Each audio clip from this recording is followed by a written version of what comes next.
Savvy Central Radio's official sponsor for our third annual Aviation Month is Windtee Aviation T-shirt art. Get ready and start your engines for our third annual Aviation Month on Savvy Central Radio, where 8 aviation businesses share their knowledge and wisdom. Today on Savvy, we have an encore episode with Bryan Rivera of Windtee Aviation T-shirt art. Windtee is the official sponsor of our third annual Aviation Month. Windtee is an aviation-themed T-shirt and design business who is incredibly passionate about and enamored with airplanes and all things related to flight. In fewer than 4 years, Bryan built a 6-figure thriving business. Today he'll share how his continued thirst for knowledge to be a better pilot has not only served him as a pilot, but helped him build a prosperous business. He'll also disclose some wonderful flying adventures.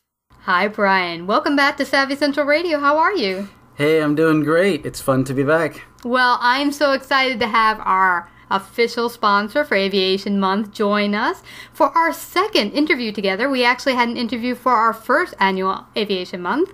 And in this one, we're going to talk about one of my absolute favorite topics, and that's customer service.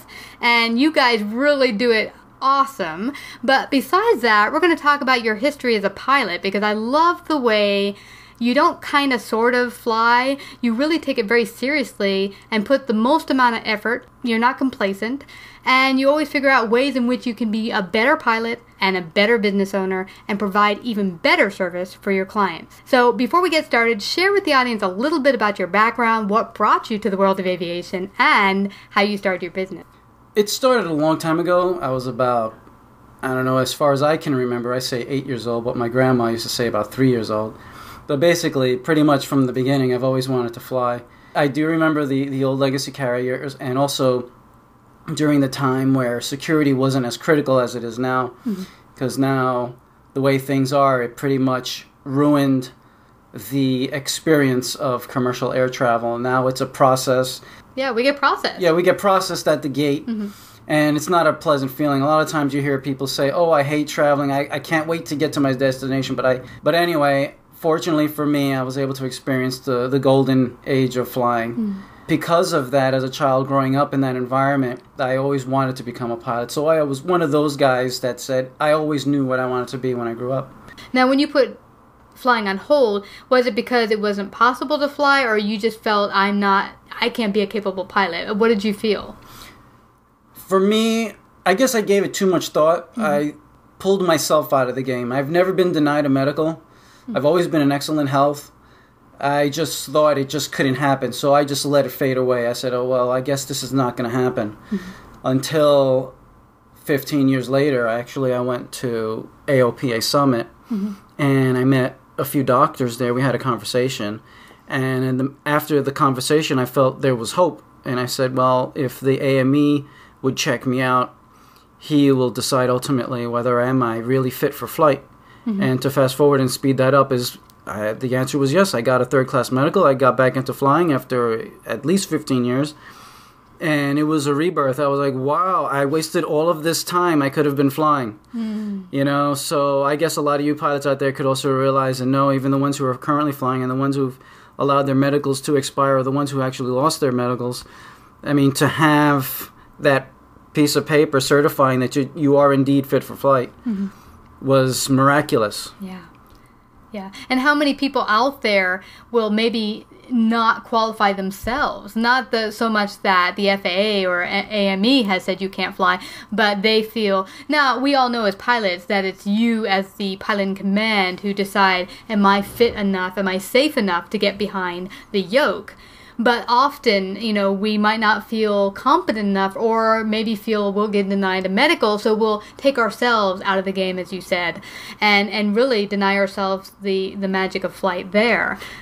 Yeah, I get it. I mean, just because you have a medical, it just shows you legally that you are fit to flight right then and there at the moment of getting that paper. But every time a pilot goes up, you have to self-certify, and you have to say to yourself, indeed, am I fit for flight? How do I feel? Can I do it? Am I taking medications? Do I have a headache? Different things like that. Or do I just not feel up to it? Is my attitude in the right place? I mean, that could also be a hindrance to flight. But I was so on fire and so ready to go. I felt strong. I was strong. I just had to be confident to realize that I could indeed fly as pilot in command. And I proved it to myself and also to a handful of flight instructors who said, Bryan, you could fly. I mean, everything looks good. I mean, it doesn't seem like anything is holding you back up. You still remember your stuff. You're doing very well. I'd fly with you any day. It wasn't a problem. And that, helped boost up the confidence and say, what, all is good. Yeah. Yeah, and I can attest, I've flown over 350 hours with you. We've done a number of goals of flying to a number of states. We've hit 19 states. We're planning to fit all 50 states. No, we hit 31 states. Oh, 31. Oh my gosh. I left out a few states. But what I'm really, really impressed at, and this is something we're going to tie back to your business, is I'm really, really impressed at how you're not complacent. And I know I've always heard it say a good pilot is always learning, as Jason Shepard, our past guest, said. Yeah. But on top of that, on top of not being complacent, you always look to see how I can increase my skills as a pilot. And I see you take that same tenacity to your business, which really, really impresses me, because I don't see that type of quality in a lot of people. Well, I don't know if that's my personality or if it's my viewpoint on flying and in life in general. I feel like if I'm going to walk down the path, I want to experience all the items that pass in front of me. For example, a lot of pilots can relate with this. And also, part of it also has to do with the expense, because flying is very expensive.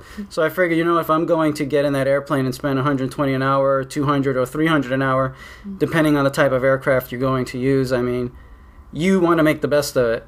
And I am not in any way putting down pattern flying.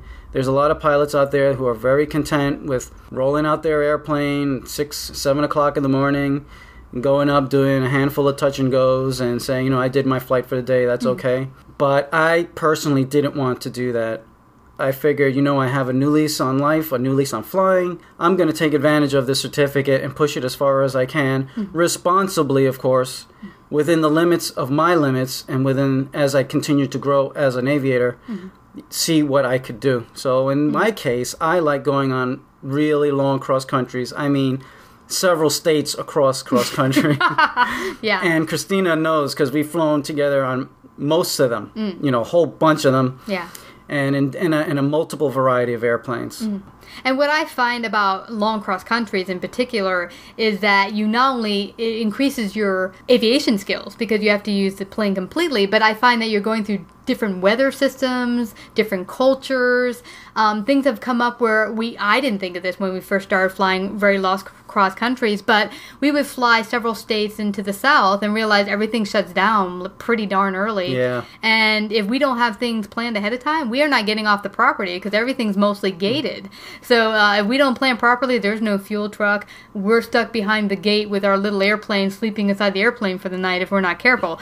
So, I mean, it made me think of all the different things around being a pilot that isn't just flying the airplane. Yeah. I mean, that's where it holds true when a private pilot is brand new and the ink is still wet on his ticket. A lot of us say it's a license to learn, and it really is. When you're training to become a private pilot, the first things you learn, it's to the practical test standards. The FAA wants to see if you can fly that machine safely and properly according to the rules and the regulations that have been established before us, and also basically all around safely. You get up and you get back on the ground. But there's a whole lot of things that there is to learn outside of just getting your certificate. I like to say there's pilots and there are aviators. When you get that certificate, you're a pilot. The FAA says you are a pilot. You can legally carry passengers. Not for compensation, of course, but you can legally carry passengers and friends with you anywhere within the United States, within the limitations of your certificate. Yeah. But you do get to learn a lot, as Christina says. Yeah. You get to find out the situations that are really out there in the real world. Yeah. It's the first step, getting the pilot license, to the rest of your life in aviation. It doesn't stop there. A good pilot's always learning. So by taking those extra steps, maybe not getting that $100 burger just 50 miles away, but going a little bit further out, maybe going to different weather systems, planning a weekend away with other pilot friends where you all go out together and learn about going through different weather systems, how to deal with that. Okay, the weather looks like it's getting funky a couple stays ahead. Are we going to have to come back early? Let's keep on looking at the trends, because we know, Bryan, we've gone out to Nantucket one time and the weather was looking a little funky 24 hours out. And we thought, okay, we'll leave early, we'll go to Nantucket, spend the afternoon the day before the weather's supposed to look yucky, and come back before it gets in, the yucky weather, that is. And it turned out that the yucky weather returned way before it was supposed to. And because, as Bryan always says, weather does as it weather... Weather is what weather does. Yeah, right, exactly. So, planned ahead of time, we made sure, okay, the weather trends look like this, but as weather is, it can change. So, we kept checking weather throughout the day, and we realized weather is moving in. So, we hightailed on out of there. And so, that's just another learning curve to being a pilot. Yeah, oh yeah, absolutely. Yeah. It's constantly changing. Yeah. You know, even though you launch in perfect visual conditions, and you say, my destination, by the time I arrive, it's going to be sunny and bright and whatever. And halfway along the way, it's like, oh, wow, we've got thunderstorms up ahead. Where did this come from? Exactly. You know? I mean, the trends, the way things are right now with science and meteorologists predicting, or I should say forecasting, have done very well. But as I said, weather is what weather does. Nature does what it wants to. It doesn't ask anyone's permission. It has to be up to you as a pilot to be creative and to be very flexible. Yes. And in fact, most recently, when we flew out to Oshkosh this year, the airplane was very capable. It was an SR-20, and we departed out of Republic. That's Foxtrot Romeo Golf. We went, and we were going to land in Ohio, in Cleveland. But in this case, I did know there was some convective activity moving in from the west. There was a cold front and a very strong line of thunderstorms. But considering the ground speed, I figured we'd be there at least 2 to 3 hours before the storm would arrive. But of course, that didn't happen because, like I said, weather is what weather does. And flying along, we have on board XM weather, and we were checking out the weather stations ahead of us, and we could see that Cleveland and the airports north of Cleveland were all covered in severe intensity. So that plan was nixed, and when you're up in the air, you got to be flexible. You can't think and say, oh, what are we going to do? Well, immediately I said, we're going to divert to the north. Yeah. We're going to fly towards Buffalo and land there. So we were flying IFR, and I advised the controller of my intentions to divert to Buffalo, and he says, clear to Buffalo, and we started flying that way. And we did, but it seemed as though a pop-up or an isolated cell popped up just west of Buffalo, and that was moving in.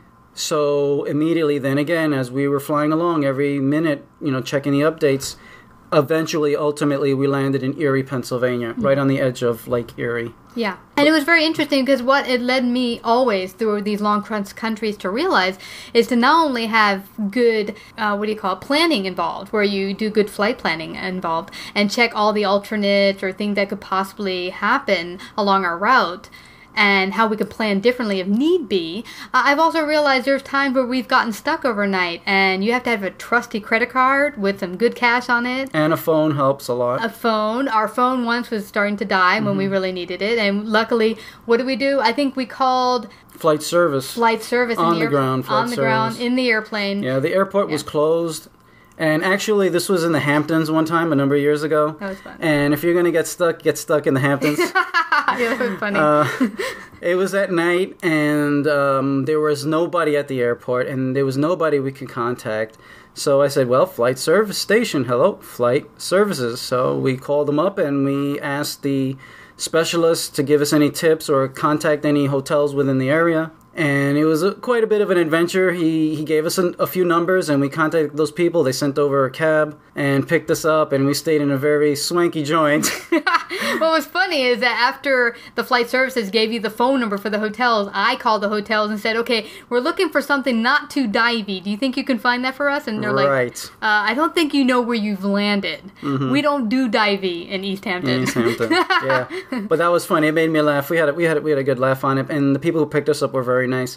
And this was something that I totally didn't expect to happen. I figured we'd be at our destination, well before the weather moved in. But as I said, weather is what weather does, and you have to be flexible and you have to be ready.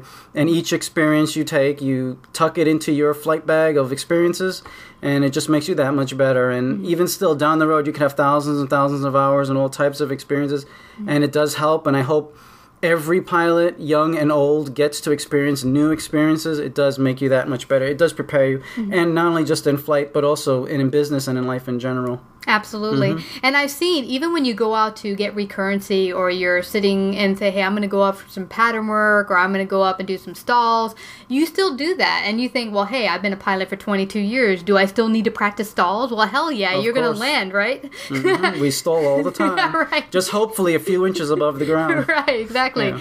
But what I love about you is you're always looking for ways to do it in different configurations. Right. Let's see how I can do this. Let's do it with a clean airplane. Let's do it dirty. Let's find different ways to do this, so any different experience I might experience in the air, I'll be ready for it. Yeah, within the limitations of the airplane, and of course within the limits and personal comfort of you as pilot in command. And if there is something that you're not comfortable with doing alone in the cockpit, yes, of course, go up with a flight instructor and do it together and say, hey, I've got this idea, I would like to try this, I'd like to do that, I've been thinking about this maneuver or this procedure, and go up with a safety pilot, or even better, a flight instructor who has lots of experience and who can help you out with that. But the thing is that always expand your level of experience. I mean, in addition to what we're doing, Christina and I, we're trying to fly, well, actually, we are flying every state within the United States. So far, as she said, 31, 19 more to go. That's one experience, but also my other experience is to land at every Class Bravo airport within the United States. Some are more expensive than others, and so it does slow down the progress. I've been to already 7. I've been to most of them in the Northeast. I've been to Kennedy, LaGuardia, and in fact, I went to LaGuardia a few nights ago during the Thanksgiving break. That was a nice experience. We landed there just at sunset. Philadelphia, Pittsburgh, Dulles. We've landed at D.C. Not DCA, but Dulles. We landed in Orlando and also New Orleans. So a total of 7. Yeah. 7 Bravo airports and counting. And there are certain challenges with operating in the Bravo, which as a new pilot is really overwhelming. But see, just doing it bit by bit, as you mentioned, doing what matches for your skill level and just pushing yourself just a little bit, the envelope a little bit each time, can get you that much further. In 10 years, you'll look back and go like, wow, I can't even believe the days when I was scared of being in the Bravo airspace. Well, what I could do is, put this hint out there. I mean, it might help some. Like I said, I haven't flown for over 15 years before I got back into it, and I had my commercial, multi-engine, and instrument rating certificates and, several hundred hours already behind me, but then that was already 15 years ahead of time. But I think one thing that also helped me get back into the saddle was over the process of those 15 years, I was always on a desktop simulator. So I must have logged at least 2,000 hours over that time flying on instruments, simulated instrument conditions in different scenarios. So my mind was in the game, although I wasn't legally current, so that helped. But when I got back into flying, I did my flight review, and I did not do my IPC, my instrument proficiency check. So I said, before I get my IPC, I just want to fly around visually, maybe in a Piper Warrior or a Skyhawk, just to get back in the game, start flexing my wings. And since we are in the New York City area, I mean, we're underneath the veil of the Class Bravo here in New York City. And I said, just before I get back into instrument flying again, I want to fly visual and get Class Bravo clearances. Now, I know there are lots of pilots out there. They say, you know what, I have no need to even be in that airspace. I could fly around or underneath it. But I really wanted to exercise my privileges as pilot in command in preparation of getting back into instrument flight. And that brings me to mind, Bryan. This reminds me of the time where our radios went crapola. And the weather was crappy outside. And here are our weather and our GPS, bam, gone. So if you were not instrument rated, you would have not had that kind of knowledge behind you on what do I do now? And how do I operate in not only the airspace I'm in, but in this situation? Yeah, but it's not just having the instrument rating. There's a lot of pilots out there who understand it's not the instrument rating or the certificate, whatever, that makes you a competent and safe pilot. I mean, that's just the legal part of it. You have to constantly be studying, exposing yourself to different situations, hang out with other pilots, fly with guys who have more experience than you do, go up with an instructor at least maybe once a month, for an hour, just to make sure no bad habits are developing. There's always something you could always learn, and there's always someone who can teach you something better. But also, on top of that, when you are by yourself, say to yourself, you know what, I've never flown into a Bravo, or I've never flown into a Bravo, and I've never flown to the next state that's next to my state. So you ask yourself these questions, and you do those things. So I'm going to do a Charlie airport landing. I'm going to fly or land in a Bravo airport, maybe not at a New York, Kennedy, or LaGuardia, which is completely insane over there during the peak. Or even if you fly into a Bravo airport, that's a little intimidating. Maybe doing it off-peak time. And in fact, which reminds me, talking about Bravo airports, one of our flight instructors at the flight school here nearby, they have a flight instructor there, and one time group of airplanes were flying into Kennedy, but a flight instructor flew with his student, and according to him, he says it was a pre-solo student. Now, of course, a pre-solo or even a post-solo student is not going to be able to fly into the Bravo and land at the airport, but he went with his instructor, and he learned something. Yeah. It was an experience. Now, a pre-solo student flying with the CFII, showing him how it's done, exposing himself to the experience, and coaching him down. Yes, that is cool. That is something he's going to learn during the time he gets a certificate. Mm-hmm. Yeah. And this is what brings me to mind here. We're talking about your competency as a pilot and how you always look to expand your knowledge as a pilot. But what I love is how you've taken your knowledge in business and grown your business to, oh my gosh, more than a 6-figure business in 5 years. That is phenomenal. Many people are out of business in less than 5 years, but I really admire that you have really continued to grow your business. And I think a lot of that is due to not only how you push yourself learning business, but how you've incorporated customer care as being primary in your business. Share how you've done that. Well, I think for me, it was a little bit easier to start. Mm-hmm. One came out of necessity. I wanted to do something with the talents and the skills I had. Meantime, when I wasn't flying, since it was aviation-related designs, I had a good community to start with. Yes, aviation is very much niche. It is a small community. But I felt comfortable around the family of pilots, instructors, students, people like that, aviation enthusiasts, and I did my networking through that. Mm-hmm. So meeting contact after contact and exposing the business and showing them the designs and showing them the website, that's when I was able to build it from there. Yeah, and I was very impressed. One very top-notch aviator who bought one of your designs, and he actually put a wonderful testimonial on your website. I won't say his name, but if you go to windtee.com and you read the testimonials, you'll see who I'm talking about. Yeah, and the reason he was so impressed and why I'm impressed and why a great many are impressed is that many people have a product or even a service or information that they're selling. They kind of just throw it out there. Here, buy my product. Give me your money, here's your product. Right. But what I really like the way you put your product out there is there's a lot of time and effort put into how you put it together to give to the client. It's not just, here, you paid me $20, here's your design, your t-shirt. I mean, you take that t-shirt, you wrap it up in a beautiful plastic bag, you put tissue paper in there, you have a box with your logo on it. Where can I buy t-shirts like that? I mean, really, there's so much care. You felt like you just went to the Tiffany of t-shirts. Okay. No, it's seriously, it's an experience like that. I've bought 27 myself already. But no, there's that experience that you're being treated as special. And I think that's why you stand alone in what you do. And one thing we talked about a number of episodes back, I think it was with Jason Shepard, how do you make yourself stand out from other businesses? Well, that's one way. You've made it so that it's an experience getting a t-shirt or a design, because I've seen that people who've bought services with you, they sometimes buy a design with you, and you make them feel extra special. It's not just, here, give me your money, let me throw a design at you. You come back to them with a number of design options and say, okay, let's work it out. Okay, this doesn't work. What are you looking for? You take your time with the client to see what works for them, for their business, and before you continue. So I find that really impressive. Yeah, that's what made it easy for me, because I came from the mindset of, these are my friends, my buddies, my pals within aviation, and me being a pilot, I wanted to share with them.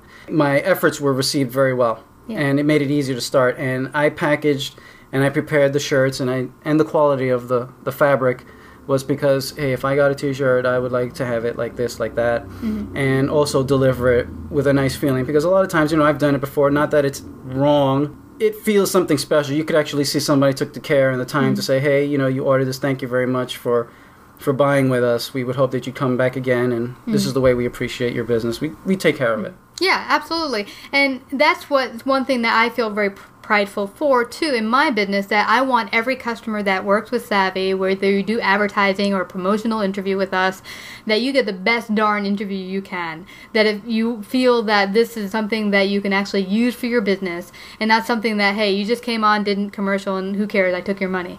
No, for me, it's very personal that the customer walk away really happy, and it's shown that I get a lot of referrals, and the same with you, I've seen. Yeah. At the beginning, I've wondered about the advertising and the marketing, and for many small businesses, it's really hard to get the word out. Even whether you have a fantastic product or not, it's hard to get the word out. And in order to start out without spending too much money, the networking and the sharing the products with people was a really big help. Like I said, within aviation, it's very small. And if you showed your product, gave it away, or sold it to a small group of people, they in turn would do the favor and say, hey, check out this guy over here. You know, Windtee has really cool shirts, you know. Yeah, you did that with the, I think, Breast Cancer Pilots Association. A number of years ago, you gave away shirts, donated shirts for that. What, did you or not? I donated shirts for a number of organizations. It's multiple names, but that was one of them. Okay. Yeah, and it has helped. It has helped, you know. Yeah. And it wasn't like I was trying to get something out of them. It was fun because sometimes either they would come to me or I would see they have a group organization and I would say, hey, I could, help out with the cause and, give it away. And then, you make more friends that way. Well, not only that, it's a way to donate and give back to the community in a way that you've got your gifts and talents. Here's how you can do it. And for me, there's a number of things I believe in that I've given a free interview for, a promotional interview, or ad for, and things I believe in because I want to help them get the word out. So another thing I'm really impressed at is that how you put customers first. Now, there's some angry customers you've told me about in the past who've come to you, and what I like is that often you feel the need. Why would they be angry? Why? I am the most awesome business in the universe. But what I like, and I know it's really hard, as a business owner, it's your baby, and when someone starts dishing on it and saying this is not the way I expected or they're unhappy, you take it personally, or I do. And you almost No, we should take it personally. Well, not in a way that's destructive. Yeah, but I mean, it's really hard to not take it personally and be like, well, get defensive is what I mean. Right. And what I liked hearing some of your stories that you've talked about is that there's a number of, like, one client had come to you a number of years ago and said, this is pretty early on when you started your business, and said, wow, your freight costs or your shipping costs are outrageous. And I liked your response. Instead of telling the customer, well, you're wrong, this is the perfect price, and we did our research, you calmly told them that we did extensive research. Here's how we came to the research, and you actually sent them some of your research. And they said, but I want you to have an awesome experience with Windtee, so please accept our thanks for your patronage, and we're going to give you the shipping for free on this shipment. Right. And what I loved about it is he was so thankful. Like, he was like, wow, I didn't expect that. I just expected to be able to vent, and you would... And get some resistance or excuses. Yeah, and he didn't get that. He didn't get resistance. He didn't get excuses or pushback. He got, thank you so much for your valuable feedback, and I really want you to be happy. Here is the freight cost, but more than that, I want you to have an awesome experience using Windtee. Yeah, I really want to make sure that's the case with everyone. I mean, you cannot please everyone every time, but I try my best. I've seen how you've grown, and I really love that you come out here and share your expertise and your knowledge, and also your wonderful flying stories, which I'm sure everyone out there is going to enjoy. Don't forget it. There's many involved, and just to, before we go, I know I'm getting the red light, but at the end of the year, Christina and I, we have this little tradition of flying out of the old year and into the new year.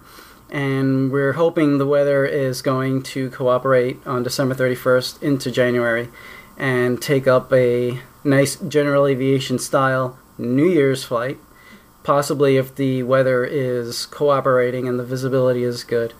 Maybe even fly around the island of Manhattan and around the boroughs, because at that time at midnight you could see the fireworks and people celebrating. But if not, we'll just hang by local. We'll be the last ones out of the airport, and we'll be the first ones in, touching rubber into the new year. So that's pretty fun. I'm sure there's a bunch of people out there. I've seen stories where some other people have that type of tradition. Yeah, I think it'll be our third year doing this. Yeah, so this will be number 3. Yeah, that's awesome. Yeah. Well, thank you everyone for tuning in, and thank you so much for being our official sponsor for Aviation Month. this year. Yes. Well, you're welcome, Christina. I mean, you have amazing broadcasts, amazing guests. I've really had lots of fun listening to the guests you had on before me. I mean, every aviation month, every year, it's always been outdoing itself. Well, thank you so much for your wonderful support. Thank you.